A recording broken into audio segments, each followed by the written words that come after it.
Can't believe it's been 5 years. So 5 years ago I released a really important song to me called No Filter.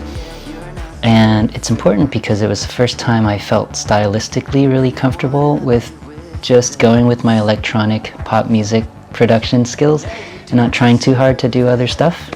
But more importantly, it's super important to me because it's a song that helped me process my experience being in an abusive relationship.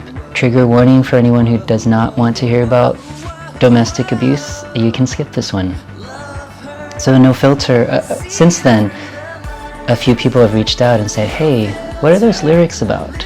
And I thought they were fairly straightforward, but I think the confusion is that they present the contradiction of those hard, painful truths and some of the mental gymnastics and self-gaslighting that you have to do to stay in a relationship like that. My partner at the time, really beautiful person, like smart, caring, generous, talented, hardworking, but also with this other side that is demeaning, emotionally manipulative, and physically violent. For real, guys, I never thought I would be in something like that, but it changed my life. So let's talk about No Filter. So the verses are those hard truths. Verse 1 is all of the verbal things that I would hear that over time I started to believe in, which is really crazy in hindsight, right?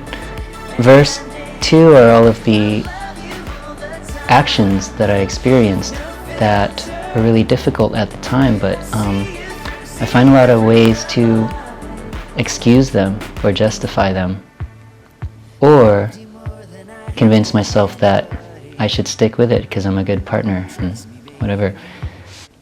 And the pre-chorus is kind of the gateway or the tornado. Like even melodically it's a tornado, right? Whoa, whoa, whoa, whoa.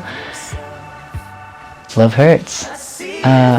It's kind of the bridge between those hard truths and the whitewashing or the gaslighting that you have to do to yourself in order to make it make sense.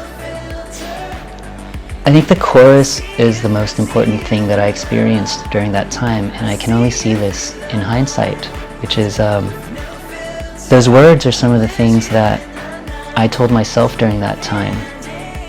In hindsight, those things reflected the fact that it was my instinct to be a loyal partner, to work through it, to be committed, and my desire to be someone who loved another person unconditionally. That kept me in that relationship. The bridge is where it's at, yo.